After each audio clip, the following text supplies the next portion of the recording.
I'm going to go ahead and introduce our next presenter, and it's Dr. Nicole Baumgarth, who is a professor of immunology at the Department of Pathology, Microbiology, and Immunology at the Center for Comparative Medicine at the University of California, Davis. Her research encompasses studies on the regulation of immune responses to infections and B-cell biology. She's received her veterinarian degree and her PhD from the School of Veterinary Medicine in Hanover, Germany. I think you'll be able to tell. She then conducted postdoctoral studies in Australia and at Stanford University. In 2000, she set up her own lab at the University of California, Davis, UC Davis, at the Center for Comparative Medicine, then under the directorship of Dr. Stephen Barthold, and with whom she began to collaborate.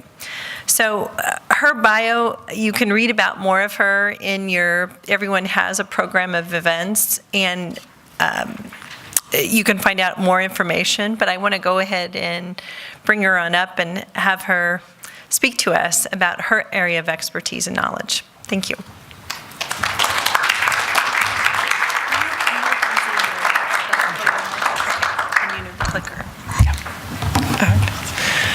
Thank you very much. This is going to be quite a bit change from what you just heard, and I also want to thank you for sharing your story. It's sad, but it's also inspirational that we're working on things that really we hope will affect how this disease is treated and how this disease is taken seriously. So I'm an immunologist, and when I was first approached, or when Steve Barthold started talking to me about Lyme disease, I didn't know what it was. I'd never heard of it, and I really was not involved and wasn't aware of all that was going on. And so I feel often that because of that, when we found what we found, it really, I can truly say it was without knowing anything. We just went where the research took us. And so what I'm going to tell you today is a little bit about the work we have done, put it in the context of how I would like to have it seen. Now, everything we are doing in the lab right now is working with mice, and I will explain why I think this is relevant. You will hear other very nice talks by other researchers who have chosen a different way to approach it. So this is the graph to illustrate a point about which I've thought a lot, which is that if you take a group of people and they get infected with Lyme disease, you will find that some get very sick, whereas some seem to have very little or no symptoms. And in fact, there are studies done in Europe, serological studies, where people are found to have antibodies to Lyme, to the Lyme agent Borrelia burgdorferi, but have never had any history of Lyme disease. And what this suggests is that they are the lucky ones that may contract the disease but really have no symptoms.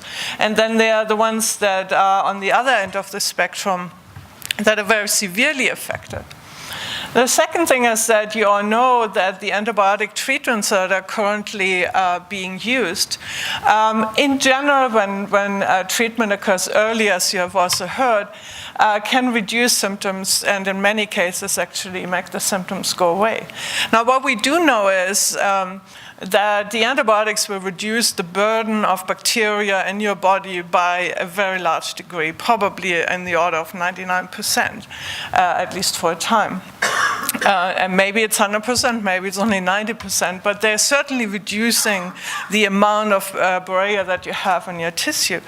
Yet, when you think about it, some patients don't feel significantly better after antibiotic treatment, despite the fact that these antibiotics are not working at all. They are reducing the Borrelia burden quite significantly. And what I think this means is that there's really no direct correlation about how many bacteria you have in your body and how sick you are. There's something else that determines of what makes you sick. Now, the triggering event is, of course, Borrelia burgdorferi infection, but how sick you are doesn't depend on how many bacteria you have. And this, of course, is also difficult from diagnostic standpoint, because if antibiotics reduce your burden of Borrelia by 99%, but you're still feeling as ill as if you had them all, how do you find this very small amount of Borrelia that you may have? And you may even have cleared your infection, but you're still feeling sick, right? So something is going on that really cannot be explained by a failure of antibiotic alone. There's something more complicated than this going on. So there are at least three mechanisms that could explain this. One, of course, and you will hear more from Dr. Emmers and Dr. Zhang, failure of the antibiotic treatment itself. That may not be perfect. The second one that was sort of debated quite a lot around the time the first Lyme vaccine came out was that maybe this disease induces some kind of autoimmune disease because certain proteins of the tick may mimic proteins that you have in your own body, and now your immune system starts to attack your own body rather than the bugs, or the bugs as well as their own body. Now, over the last 2 years, there really hasn't been much evidence that this actually happens. So we haven't seen it in our studies, and I haven't seen much more along those lines. But what we have found, and what I'm going to talk to you about, is that we think that there are some very significant alterations of the immune system that occur when you get this infection. And I think it has to do with the fact that this of the life cycle of this bacteria, as I will explain. And these alterations of the immune system may prevent the clearance of the bacteria, because the best antibiotic in the world will not work if your immune system doesn't clean up the mess. No antibiotic is 100%. And in fact, if your immune system goes astray, you may even experience signs of disease that are associated more with your immune system going wild than the actual bacteria. So, and I think this makes sense when you think about the life cycle of Borrelia burgdorferi. I didn't bring a whole life cycle slide because I know all of you know this very well. But I picked out this one component of this that I think is really important to understand. The only way that the bug and the bug's existence in life is to multiply and keep multiplying. Okay, that's what it wants to do. It doesn't want to cause disease. It has no interest in causing disease, but by doing what it's doing, it actually is causing disease. But the bacteria are not transferred from the adult tick to the eggs that the adult tick lays. So in order for Borrelia burgdorferi to be transmitted by tick, all the larvae that emerge from the eggs need to be infected. That's the only way Borrelia burgdorferi can be transmitted. And in order to do that, to have a chance that this actually happens, you need a whole lot of so-called reservoirs in nature that harbor the Borrelia, so that on average, nearly every larvae that is feeding on an infected rodent or small bird will also get infected. Okay. Now, on top of that, what you have to understand is that there's nothing wrong with these rodents. Okay, if you have a mouse and it would suffer disease or clinical signs of disease from being infected with Borrelia burgdorferi, they would be eaten by raptors faster than you can see it. So it is evolutionary of vital importance for Borrelia burgdorferi to be as long as possible, in fact, for the life of the animal in this mouse, on the one hand, and on the other hand, not cause disease. Because if it caused disease, it will interrupt its life cycle. And so for this reason, the mice act as a fantastic model also in the laboratory for us to study how does Borrelia burgdorferi interact with an intact immune system to achieve this balance of not causing disease yet causing persistence, not being cleared from the mouse and causing persistence. So, in fact, a lot of work by a lot of people has gone on to understand this. Borrelia is a very complex organism, has lots of different genes, lots of proteins, and it does many different things, all in order to ensure that there's persistence in these small rodents and birds. We have looked at the complement system, which is an ancient innate immune system that provides a very rapid immune protection, and haven't seen a particular strong effect on the immune system. But our main focus has been on looking at the adaptive immune system, i.e. the immune system that is induced in response to this pathogen. And our question was, if this immune system was intact, then how come the Borrelia is still around in the mice? Why can it not get cleared? And I wish I had a complete answer for you, which I don't, but I will tell you what we have found so far. So one of the first things that we did a number of years ago was to ask the question where the Borrelia actually were. Because at the time there was this general idea that Borrelia would sort of fly under the radar screen of the immune system. It would hide in collagenous fibers, it would be in the skin, maybe in sites where the immune system can't actually reach it, and so you wouldn't actually get an immune response. And I can say that's about as wrong as you can possibly get it. We found that, and this is actually backed up for studies in clinical studies in dogs and in horses and in humans. We found that within 24 hours after an infection, you can find the Borrelia in these lymph nodes, in the draining lymph node at the site of the tick bite, or however the tick is transmitted. Very rapidly, this is just showing you the cell number in this lymph node. It goes from this size to, it has 100-foot, near 100-foot expansion in cell number. It becomes really large in these infected mice. This is a day 10 lymph node. This is a control lymph node, so you can see this little bulge here. This is a lymph node. The lymph node is significant because it is the site where the immune system is actually activated. This is where you start your adaptive immune response. This is where your specific antibodies are induced, your specific T cells are induced that are supposed to fight the disease. So why would Borrelia burgdorferi go right there into the lion's den instead of doing what everybody thought would be the more logical thing to do, which is hiding from the immune system? And we think this is a sign that it actually goes in there to change the immune system, to make it not function properly. So here is evidence that there are Borrelia actually in the tissue. As you can see, they're outside the cells, which are indicated here. So they're actually really infecting this tissue. And what happens in these lymph nodes is, again, not what we expected. And I don't want to go through all the details, but we looked in particular for the cells that make antibodies, the plasma cells. And what you can find in these lymph nodes is that there's a huge number of these cells sitting there. So they're all doing the right thing. The immune system is doing the right thing. It makes a lot of antibodies. Here is the number of cells making antibodies. In gray, the total IgG. In black is the ones that we can identify, that we at that time identified as being specific for Borrelia burgdorferi.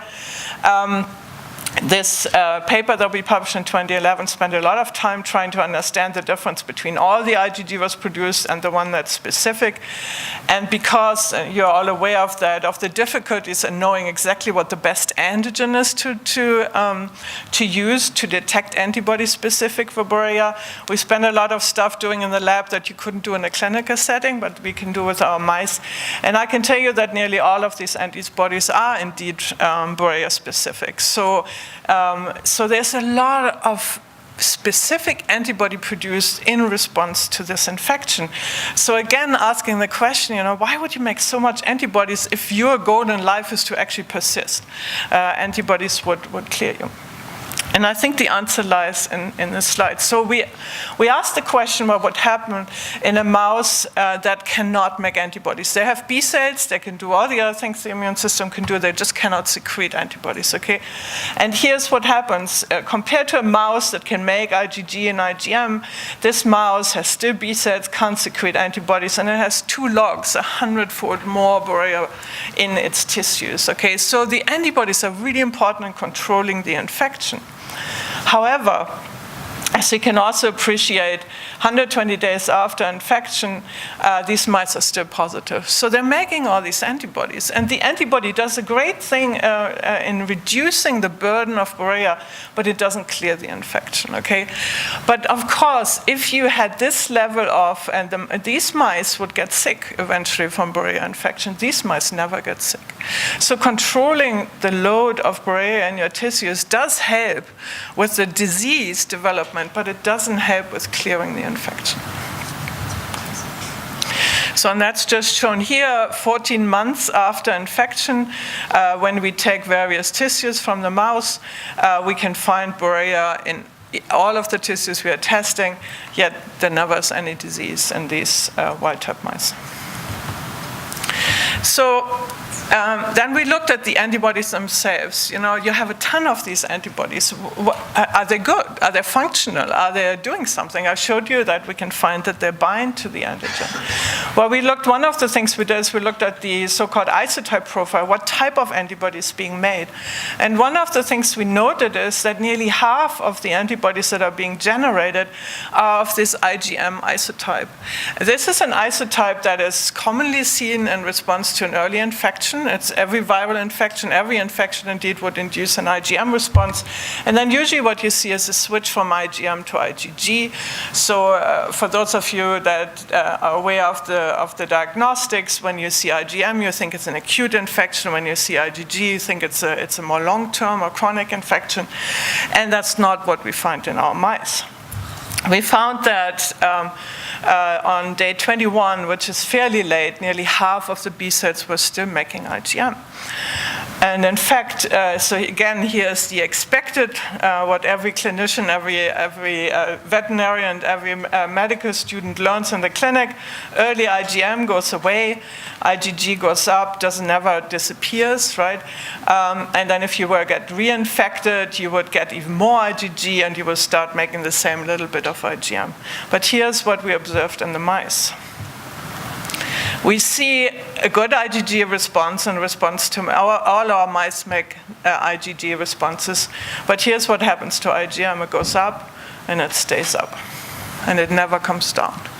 So if I were to send my serum to a clinician and say, or to a lab, and I say, am I dealing with chronic or acute Lyme disease?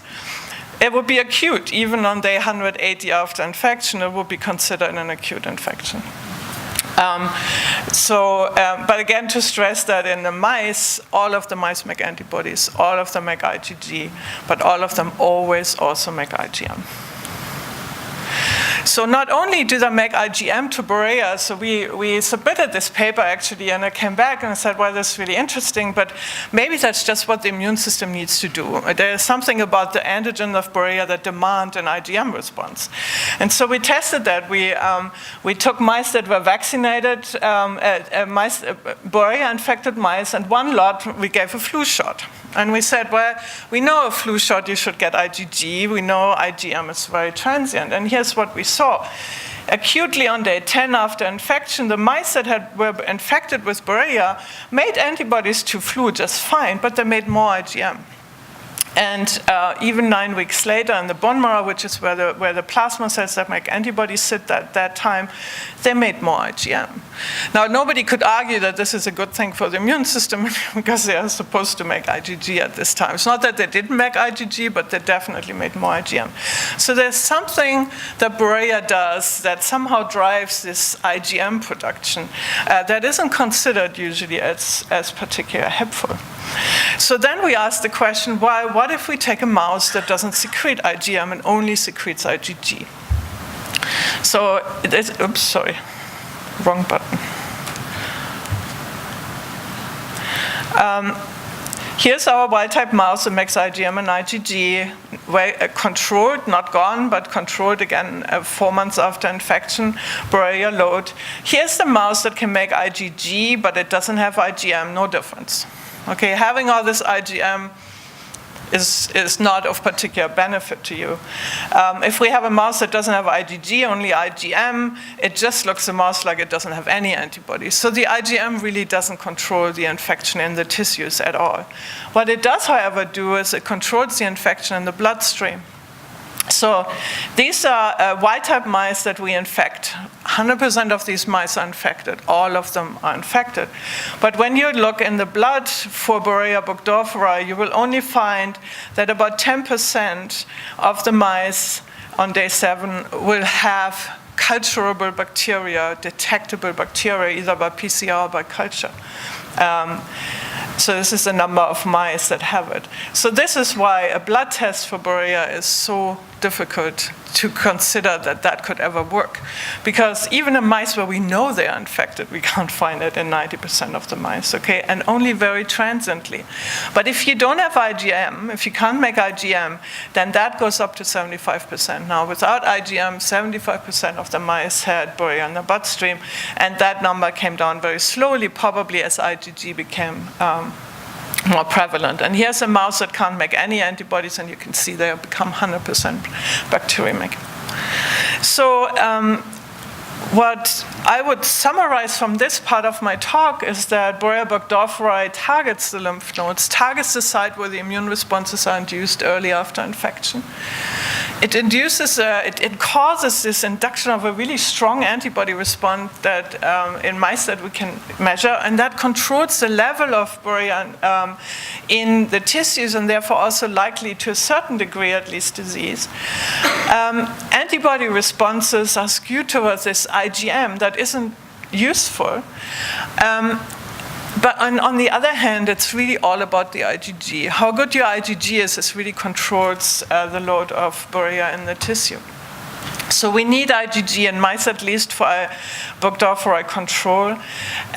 Yet even that IgG that is being made cannot fully eliminate all of the bacteria, only 99% of them or 90% of them. So is there anything about the functionality of the antibodies that could explain why they can't eliminate all of them? So we spent quite a bit of time developing some tools in mice to look at this. And without making it too complicated, this antibody response to arthritis-related protein, one of many proteins of Borrelia burgdorferi, measures a response that should give you a very high affinity over time. This antibody response should get better and better as the immune response progresses. And this antibody is to a so-called T-independent antigen, decorin binding protein A.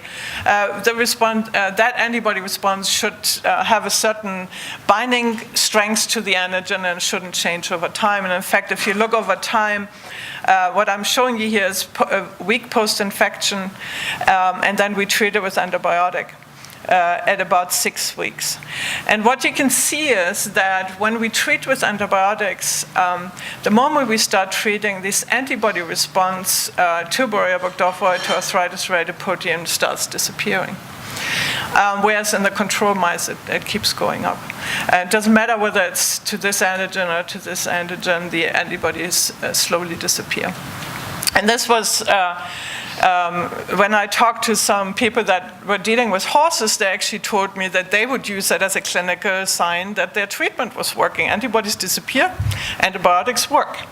As an immunologist, you go, no, antibodies should not disappear. You all know this. You get a vaccine or you have a childhood disease, antibodies keep going on and on, right? You want them to be there because you want to be protected.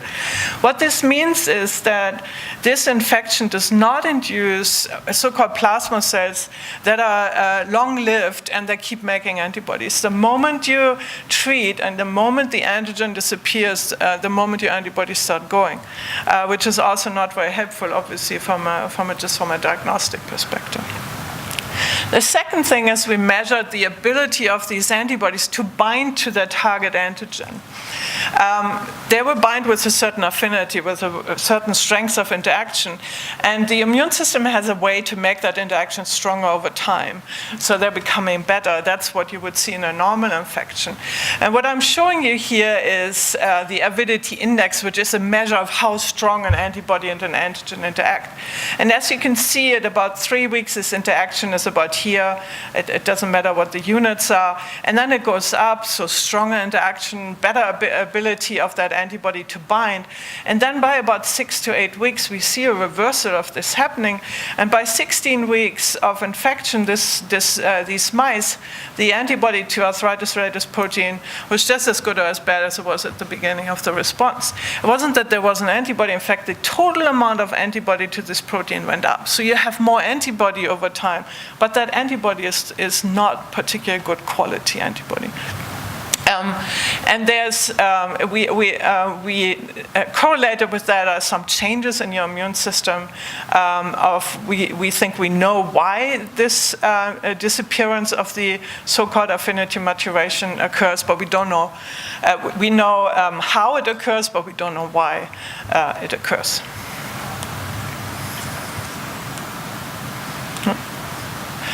So, if all of this suggested that the antibodies that are being made in response to infection aren't particularly good. So can you make them better, right? In the end, that's really what we would want. We want to have a better response. So because we had seen that this IgM was produced and it didn't seem to have any really good effects, we asked the question whether making this IgM could actually be harmful instead of just being neutral, not making any difference. And that's in fact what I'm going to show you. So the way we did this is we infected mice, either normal mice that made IgG and IgM, and mice that couldn't secrete IgM but made IgG. And we waited for months, and we then purified these antibodies from this mouse, the IgG antibodies. And then we gave this IgG antibody to another mouse and tried to protect it from the infection. And then we challenged that mouse with Borrelia burgdorferi and asked, if I give you IgG from this mouse or that mouse, do you still get Borrelia burgdorferi? And this was really fascinating results that we got. If I can bring it up. Where is it? Can you? It's not. Thank you. So here we have the number of copies of Borrelia burgdorferi in the tissue when we take these mice that received IgG. And as control, we took some mice and we just gave them normal mouse serum. So the mouse hadn't seen any Borrelia burgdorferi. You can see the mice had very high levels of Borrelia in the tissue. When we gave them 50 micrograms of IgG from either the wild-type mouse or the mouse that couldn't secrete IgM, there was no Borrelia. They were completely protected, okay? But when we titrated out how much we gave the mice, you can see by giving 10 micrograms, the IgG we took from the wild-type mouse no longer protected. Now we have Borrelia in the tissue. But look at the mouse where we took the IgG from a mouse that couldn't secrete IgM. No infection. And down to 5 micrograms is when we start seeing one of our mice being infected. What this really means functionally is that if you make IgG in the absence of making IgM, you have better IgG. And we really don't know how that works, but we're very interested to study that. Could I get the next slide? Thank you. So one of the things we did is we put this in the antibodies in culture, and we thought, well, maybe so antibodies can activate this complement system I talked about and can basically lyse bacteria. So we asked, well, maybe they're better at lysing the bacteria. But it wasn't the case. If we add this antibody to Borrelia that we grow in culture, it didn't matter whether we took it from the wild-type mice or from the mouse that couldn't secrete IgM. Their ability to do this was exactly the same. So their ability to kill via complement is not affected by this. So I'm going to finish up this talk, if I can get the next slide, thank you, with a couple of very preliminary data that I want to share with you to see where we are going with this, what we would like to investigate. So I've shown you that there are many things wrong with the antibody response to Borrelia burgdorferi and therefore the adaptive immune response. You don't seem to make these long-lived plasma cells, the ones that we get when we get childhood diseases, the ones when we get when we're vaccinated, that sit in your bone marrow spewing out antibodies and protecting you from a reinfection. The moment we treated mice with antibiotics, that would go away. I showed you that there was a lack of sustained affinity maturation, binding strengths of these antibodies. I showed you there was a skewing towards IgM. that seems to reduce bacteremia, but if you think about it, that's good for the spirochetes because they don't want to be in the bloodstream. They could never get out of the blood, right? The only way that they get transmitted by a tick is if they are on the skin. So maybe this induction of IgM is actually for them to sort of know to get out of the bloodstream and into the tissues. Interaction of the antibody with these leukocytes, with these white blood cells, somehow isn't working effectively. So that when this antibody, the antibody can still bind to the antigen, still bind to Borrelia, but then the macrophage somehow doesn't get the message that it should be eating this antigen. Next slide. So one of the ways in which the interaction between the receptor, the antibody with its receptor on the white blood cells functions is it's controlled by the carbohydrates, by side chains of the antibodies, the amount of sugars that are on the receptor as well as in the antibody molecule. The more complicated the side chains of the carbohydrate side chains are, and you can imagine that if you put lots of carbohydrates on the side, it just can't bind to its receptor anymore very well. So, in fact, this is used clinically. Very heavily sialylated antibodies are part of what IVIG treatment is. These are antibodies that are heavily sialylated, and they're very anti-inflammatory. So some people that suffer from autoimmune diseases get IVIG treatment in order to suppress their inflammation. And I know anecdotally some people suffering from Lyme disease have also tried that treatment. So we are considering whether the Borrelia burgdorferi is somehow messing with the carbohydrate modification on these antibodies. And on the next slide, and I know this is very complicated, I haven't found a better way yet of displaying it. So just focus on the little red arrows here. So what we have is we used mass spec analysis to look at the carbohydrate side chains of antibodies that we took from either wild-type mice or mice that couldn't make IgM and had better antibodies. And we took one sample here, these are preliminary data from a non-affected mouse and 2 from infected mice. And we looked by using mass spectrometry, looked at the kinds of sugars that are on these IgG antibodies. And we found is that in the infection in the wild-type mice, you get more sialylation, which means more anti-inflammatory properties of your antibodies. You don't see that in the knockout mice.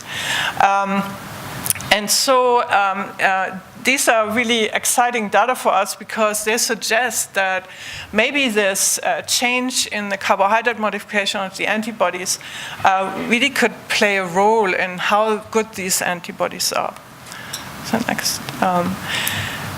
So I'm finishing up by just concluding. I hope that I've convinced you that it's not simply about how many Borrelia you have in your body of how sick you are. There is not necessarily a correlation. There's some other aspect of it, and we think the immune system, how the immune system responds, makes this difference. Of course, mice are evolutionarily adapted. They are all down here. Mice do not get sick. Now, if you take an immunocompromised mouse, it will get sick. But mice are evolutionarily adapted not to get sick. And Borrelia has developed many different strategies in which it ensures that it can survive, persistent in these rodents, and not cause disease. Now, the immune system of mice and men is not the same. But it is damn similar. And the reason why we study mice is because the immune system is actually fairly similar. And all the cancer treatments that are coming out right now, these immunomodulatory cancer treatments that have shown such promise, were all developed using studies in mice. So I think there's a lot we can learn from using these animal models. The immune evasion strategies that Borrelia has developed might affect us as outbred humans very differently. You and I would not respond in the same way to the infection. And so, unfortunately, what this means is some people get very lucky and some might be very unlucky. If we could identify the targets with which Borrelia is modulating the immune response, switching off what's good about the immune response. We could either supplement antibiotic treatment or dispense with antibiotic treatment and could use our immune system to clear the infection and to avoid maybe some of the overshooting inflammatory responses or other changes that are going on that might lead to disease symptoms. It is curious that the carbohydrate modifications that I mentioned right at the end are actually exactly those kind of changes that are also observed in autoimmune disease. So it might be that some of the similarities between Lyme disease and autoimmune disease are not because of this molecular mimicry that was originally thought, but because the changes in the immune system are somewhat similar. So if I could have the last slide, this is just to acknowledge that Steve Barthol dragged me into Lyme disease, and I'm very glad he did. These are two former graduate students, 3 former graduate students, all gone on to do other things now, who've done just a fantastic job getting the whole project started in the lab. Beth Hammond is a graduate student in my lab right now. She's taking over on the Lyme project, and we're still looking for, and we have a postdoc joining us in June. We're looking for another graduate student who might be interested. And with that, and wonderful donations from the Global Lyme Alliance, from Stephen Alexander Cohen Foundation, and the NIH helped us to do this work. Thank you so much for your attention.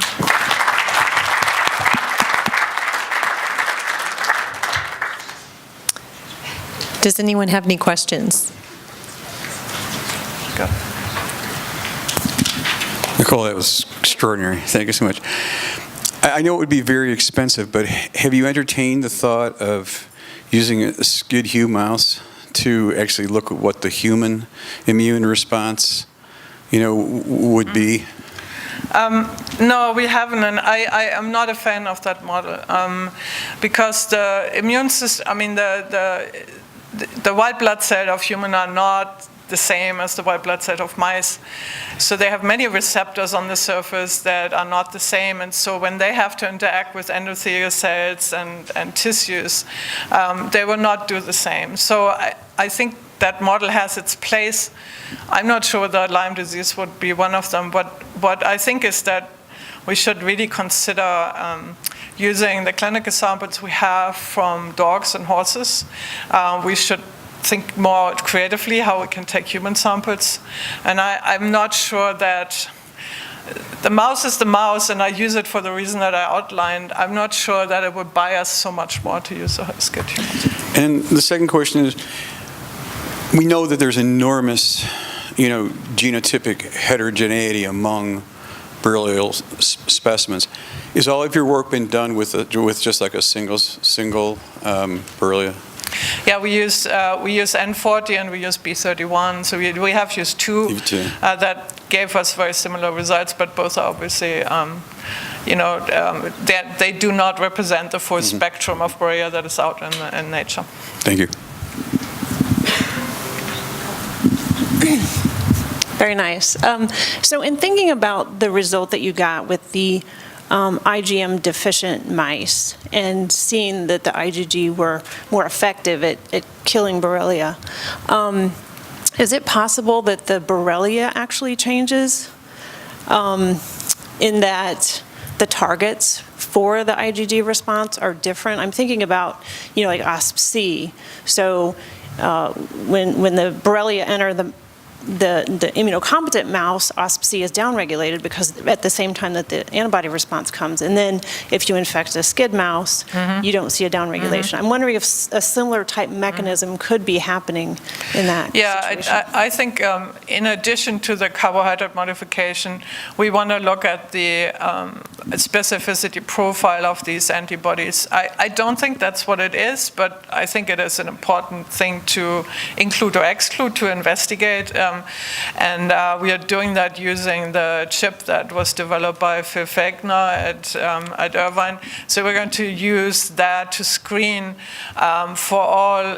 So that chip has about 8,000, I think it's 8,000 peptides of Borrelia burgdorferi. So we can screen in a way say that, it's really hard to do clinically, with that many antigens. So we will screen and see whether the specificity is different. I don't think the specificity is different from all sorts of things we have done, but it's definitely on the back of our mind that we have to see, because if that were the case, that would even be better, because what we could then do is we could compare the two sera. We could identify what are the antigens that are recognized by the serum, by the IgG, that works better, and those would be fantastic targets for vaccine development and so on. That would be awesome, but I'm not sure it's going to be that simple. Thank you.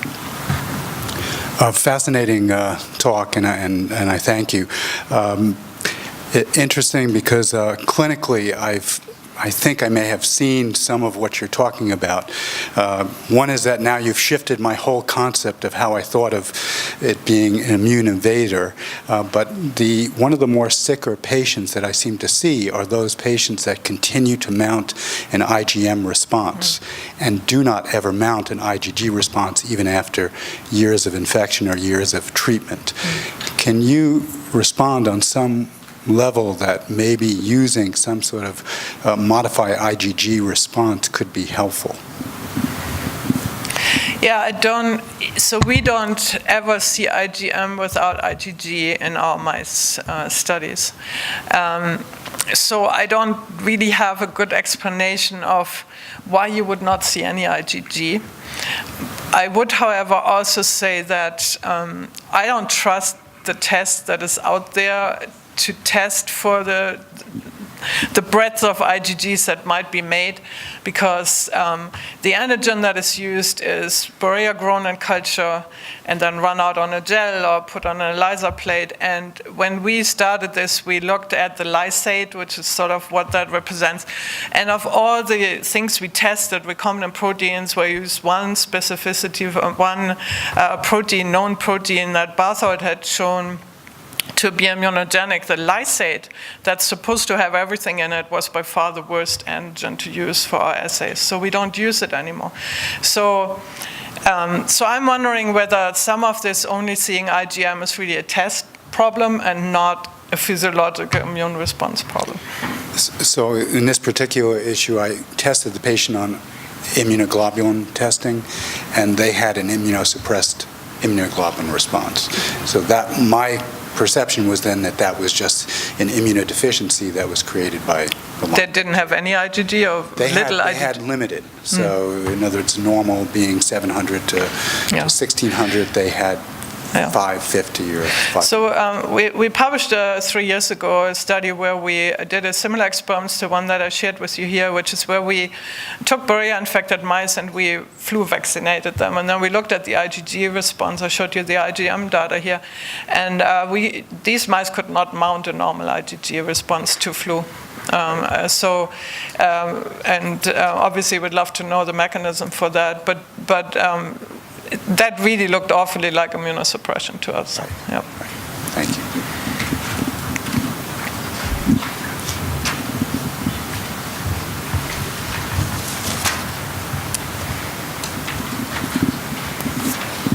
I wish I had your brain. So I'm a physician, and so I'm just trying to understand this, and you can help me, I think, maybe. If we have these responses, in some cases you're saying, if I had to do a total IgM antibody test on a human, not a mouse, would we see elevated IgM antibodies? Then correct, right? And we'd expect maybe in that patient, a human patient, to maybe have a more difficult immune response to Lyme. That's what you're saying. So what I'm saying is that the IgG, what we see in our mice is that when there is this ongoing IgM being made, that the IgG is just not of good quality. Now there are arising new conditions associated with small fiber neuropathy, producing IgM antibodies against TS, HDS, histone, and so on. And these, of course, if we have chronically elevated IgM antibodies, we would be producing other autoimmune conditions simultaneously with Lyme, correct? So IgM is complicated in that so part of my lab studies IgM, and so IgM is made. The IgM you're talking about, which is a safe reactive IgM, is actually made by a special population of B cells, and these B cells, this job, believe it or not, is to make safe reactive antibodies, and these B cells are controlled in various ways, so you don't get autoimmune disease, you don't get class switching, and we look quite hard what these cells would be doing during Borrelia infection, and at least in the mice that we studied, they weren't doing very much. So we think that IgM, in fact, I know, the IgM that I showed you there is not coming from these self-reactive B cell populations that would be making the anti-histone antibody that I think you're talking about. Thank you. Yeah. We have time for one more question before we go on break. Was there? Did you have a question up front here? Did you? Well, I was just. Yeah, here you go. Thank you. I was just wondering to what degree, I'm not familiar with the biology, but to what degree it's important to have animals other than mice for your primary recipients of the research. Would monkey models, for example, be useful? Would dog models be useful? Well, I think every animal model has its place, and Dr. Amos is sitting here. She is the person doing the monkey studies. We have chosen to work with the species we have chosen because the kind of mechanistic studies I've shown you here cannot be done on monkeys because the reagents aren't available. The way we can manipulate the immune system of mice is just not available for monkeys, and I think we don't necessarily want it to be available, to be honest, for non-human primates. So I think that the level of work that we are doing is really trying to determine mechanism of these disease processes. And then I think what I would like to see is that translated into thinking about how humans are responding, because I think every species, and we heard an example about the horse that seemed to be treated quite well with this, and every species will behave differently to a treatment, will behave differently. And so if we want to treat humans in the end, there will be no other model. We will have to deal with humans. So for the questions we are asking, I think by far the mouse is the best model to study. But I think that we are constantly, Dr. Amos and I are constantly talking, and there may be some things coming out of the mouse studies that she can do and apply in sort of monkey studies.